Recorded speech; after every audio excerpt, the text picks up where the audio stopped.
After taking 2 of 3 over the weekend against Southern Miss, the Tigers returned home for a 2-game series against Alcorn State. With cold weather expected in the forecast for Wednesday, the Tigers decided to play a doubleheader on Tuesday and will be their final tune-up before the SEC season.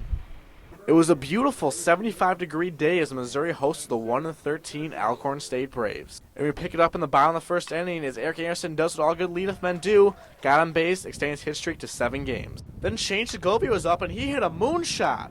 Segovia's first career homer knocked in 2 and set the tone early for the Tigers. After scoring a run in the second inning, Alcorn State had a man on second when Ashton Lewis hit this deep double in the center field. The runner would come around to score, 9 the game up at 2. But in this one, the Mizzou bats were just rolling. In the top half of the inning with Anderson on base, Kyle Keene knocked this curveball right up the middle for the RBI. 3 batters later, Ryan Howard yanked another curveball down the line.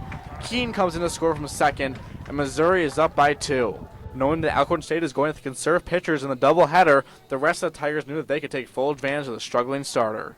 And that's just what Eric Anderson did in the fourth. Just like the last 2 scoring innings, it was Anderson starting it off, this time with the first homer of his career. And Alcorn State didn't help their causes. Later in the fourth, the Braves committed this error, trying to turn 2. Segovia came around from first, and by the end of the fourth inning, the Tigers were up by 5.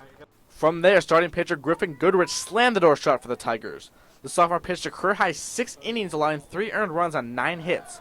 Goodrich got right after the hitters, throwing a first-pitch strike on 23 of the 28 batters he faced. Both teams would score a couple of runs in the late innings, but at the end of Game 1, Missouri took the 11-5 victory. And after changing uniforms, Missouri was ready to take the diamond for Game 2.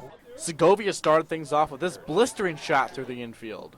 And now with Segovia on third, Dylan Kelly roped this single to give Mizzou the early lead. But Alcorn State came right back at the next time up. After getting a second to lead off the inning, Ashton Lewis tries to come home on the single by his teammate, but was gunned down by the center fielder Anderson, and Missouri protects its lead. After going 4 innings strong, the game was put on hold due to inclement weather. But after an hour-long delay, they wrapped up the tarp and resumed play. The Tigers padded their 2-run lead with a 2-out rally in the 5th. Kyle Keaton got things going with this loop single to center field. And once on base, the senior stole second and made it to third on the errant throw. Keaton went 7 for 8 on the day, extending his on-base streak to 15 games. Keaton would score on this single from Dylan Kelly, and by the end of the inning, the Tigers had the 5-0 lead. With the starting pitcher out because of the rain delay, it was the bullpen that protected the runs. Keaton, Steele, and Austin Tribby pitched exceptionally well in closing out the game for the Tigers. The 2 combined for 7 strikeouts, 2 hits, and no earned runs over the final 5 innings. Here, Tribby induced the final hitter of the game to line out to short. After 6 hours of baseball on the day, the Tigers have improved their season record to 8-7, getting the 5-0 victory in Game 2 of the doubleheader. They used timely hitting the first game and precision pitching in Game 2, but at the end of the day, the Tigers got it done, taking both games of the doubleheader. They'll be right back at it on Friday night, this time against the 17th-ranked Tennessee Volunteers in their first games of the SEC season.